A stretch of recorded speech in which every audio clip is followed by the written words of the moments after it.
नमस्कार मित्रों, मैं विष्णु गोपाल अनुरागी जवाहरपुरी बदायूं से। मित्रों, जैसा कि आजकल का माहौल चल रहा है, मैं अपने उत्तर प्रदेश राज्य के माननीय मुख्यमंत्री महोदय श्री योगी आदित्यनाथ जी से निवेदन करूंगा कि इस महामारी के समय जो ज़िम्मेदार लोग हैं वो अपने घरों में हैं, पूरी निष्ठा से, लगन से, जिम्मेदारी से, कर्तव्य से वो लॉकडाउन का पालन कर रहे हैं। और हम सब मध्यम वर्गीय लोग हैं, हम सीमित आय वाले लोग हैं, अल्प धन कमाने वाले, साधारण रूप से सादा जीवन, उच्च विचार, खाने पीने वाले लोग हैं।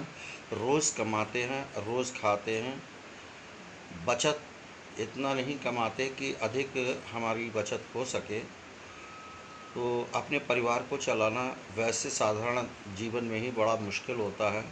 और लगभग अब 1 महीने से ऊपर, 1.5 महीना, 40 दिन लगभग होने जा रहे हैं लॉकडाउन को। हम जितना कमाया उतना अपने बच्चों को घर में रख कर के खिला दिया।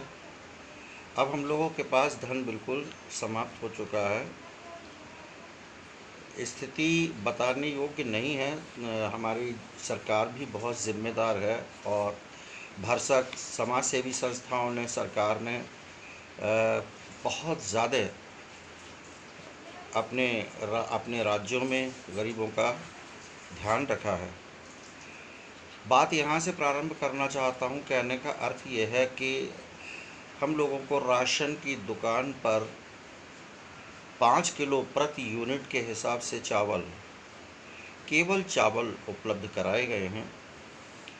घोषणा कुछ थी और चावल, यदि सिर्फ चावल हम लोगों को मिल रहे हैं, उसके साथ एक नमक की थैली भी नहीं है, तो क्या फीके चावल उबाल करके खाएंगे? जिन बाज़ार खुल नहीं रहे हैं, किसी के घर में नमक नहीं है, किसी के घर में धनिया नहीं, किसी के घर में मिर्च नहीं, किसी के घर में घी तेल नहीं है, संकटमय स्थिति है। दुकानें खुल नहीं रही हैं, अगर खुल भी रही हैं तो फिर पैसे नहीं हैं। ऐसी स्थिति में राशन से कम इतनी चीज़ें मुहैया करा दी जाएं कि चावल के साथ में 1 किलो दाल, यद्यपि घोषणा की गई थी, दाल भी अभी तक उपलब्ध नहीं हुई है। साथ में एक नमक की थैली, रिफाइंड और 100 ग्राम के मसालों के पैकेट यदि ये मिल जाएं तो समझते हैं कि ये लगभग अच्छा ही सुविधा हम लोगों के लिए हो जाएगी। दूसरी बात ये है कि यद्यपि कोई भी चीज़, जैसा कि हमारे प्राइम मिनिस्टर माननीय श्री नरेंद्र मोदी जी ने कहा था कि किसी भी चीज़ की कमी नहीं होने दी जाएगी, नहीं हो रही है। सब्जियां गली में, मोहल्लों में, दरवाज़ों पर बहुत मिल रही हैं, मगर इसके साथ साथ ये है कि हम लोग अगर और कुछ लेने कहीं निकलते हैं तो डर लगता है। प्रशासन, शासन चुस्त और दुरुस्त है। सवालात पूछे जाएं, भय बना रहता है कि हमारे पुलिसकर्मी भी ड्यूटी पर हैं।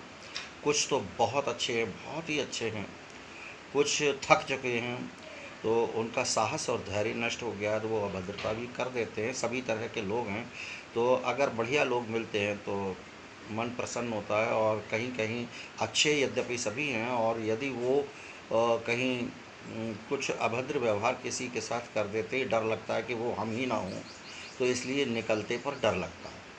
हमने आज तक निकल कर के नहीं देखा है। तो सब्जियां यद्यपि बहुत प्राप्त हो रही हैं, लेकिन 25 रुपये किलो आलू, 20 रुपये किलो बैगन, टमाटर, प्याज, ये चीज़ों के दाम 20 रुपये हैं।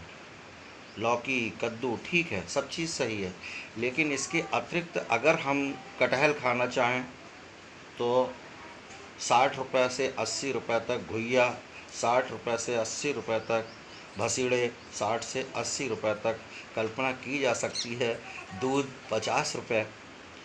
तो ये जब चीज़ें इतनी महंगी मिलेंगी, जबकि बाज़ार खुलता था तो कटहल की कीमत 40 रुपए, बाकी सब सब्जियां 15-20 रुपए। प्रारंभ में इनकी कीमतें कंट्रोल में रहीं, लेकिन आज तो जब पूछते हैं कि घुइया 80 रुपए किलो है, कटहल जो है 60 रुपए है, और इनके दाम भी निर्धारित किए गए थे लेकिन बहुत महंगे। अब कोई पूछने वाला नहीं है। गरीब आदमी सोचता है कि हमको जो मिल रहा है यही बहुत है, ये क्या कम है, मगर पैसा नहीं है तो गरीब आदमी मन मार करके रह जाता है और वो सिर्फ आलू ले लेता है। आप किसी साधारण परिवार में अगर कटहल जैसी सब्ज़ी, घुइया जैसी सब्ज़ी, कोई भी चीज़ ली जाएगी तो कम से कम 5 प्राणियों के बीच में आधा किलो तो ली जाएगी। तुरैया जैसी चीज़ अगर 40 रुपए किलो मिलेगी, जो कि पता ही नहीं लगती है बनने के बाद में, तो मैं अपनी बात अपने मुख्यमंत्री महोदय तक पहुंचाना चाहता हूं। आप सबसे भी ये अपील करता हूं कि ये आप आगे तक बढ़ाएं, अधिक से अधिक हमारी बात ऊपर तक पहुंच जाए तो बड़ी कृपा होगी और बहुत राहत की सांस मिलेगी। हम उनका कोटिशाह धन्यवाद करते हैं और पुनः निवेदन ये करते हैं कि वो हमारी इस प्रार्थना को स्वीकार करेंगे और इस पर विचार करेंगे, सोचेंगे। दूसरी चीज़, जैसा कि ये बताया गया है कि प्राइवेट स्कूल्स में फ़ीस बहुत अच्छा निर्णय है, बहुत अच्छा है कि निश्चित की गई है अधिक फ़ीस नहीं ली जाएगी। फ़ीस माफ़ी का भी उसमें प्राविधान है, परंतु उसमें ये है कि देखिए विद्यालयों में, प्राइवेट विद्यालयों में जो पढ़ाने वाले शिक्षक हैं, चाहे वो हिंदी मीडियम के हों या इंग्लिश मीडियम के हों, अल्प वेतन भोगी होते हैं। वो भी फीस कम होगी और माफ़ होगी। तो जो प्राइवेट शिक्षण संस्थान हैं, मैं समझता हूँ कि वो उसका प्रभाव शिक्षकों पर अवश्य पड़ेगा। विद्यालय जो प्रबंधक समिति है, प्रबंध समिति, वो भी यही कहेगी कि हमें फ़ीस नहीं मिल रही है, फ़ीस भी निश्चित हो गई है, आमदनी कम हुई है, तो हम आप लोगों को कहाँ से दें। पहले से ही हम लोगों को बहुत कम वेतन मिलता है और ऐसी स्थिति में शिक्षकों का भी यदि वेतन, और कुछ तो शिक्षकों की स्थिति कुछ विद्यालयों में तो ये है कि विद्यालय के जो लोग हैं, जो प्रबंध समिति, उन्होंने तो शिक्षकों को बिल्कुल पैदल ही कर दिया। अब उनका आप समझें कि वैसे भी ये, यद्यपि महीना उनका छुट्टियों का होता था, ट्यूशन समाप्त हो जाती थी, स्कूलों से भी उनको 10 महीने का वेतन मिल रहा है, तो वो बिल्कुल हमेशा इस संघर्ष का सामना, इस संकट का सामना प्रत्येक वर्ष 2 महीने का करते हैं, जिसका असर उन पर 4 महीने का पड़ता है। उनका काम तो 6 महीने 7 महीने का ही होता है। तो निवेदन ये भी है कि कृपया जो प्राइवेट शिक्षक हैं उनकी ओर भी अगर कृपा दृष्टि होगी तो भी मैं समझता हूँ कि आपका बहुत बहुत बहुत बहुत कृपा, आपकी दया बनी रहेगी और एक व्यवस्था आप बनाएंगे, उसमें हम सब लोगों का आपके लिए बहुत ही योगदान रहेगा और हम पर आपकी बड़ी कृपा दृष्टि रहेगी। इन्हीं शब्दों के साथ मैं अपनी बात समाप्त करना चाहता हूँ। नमस्कार।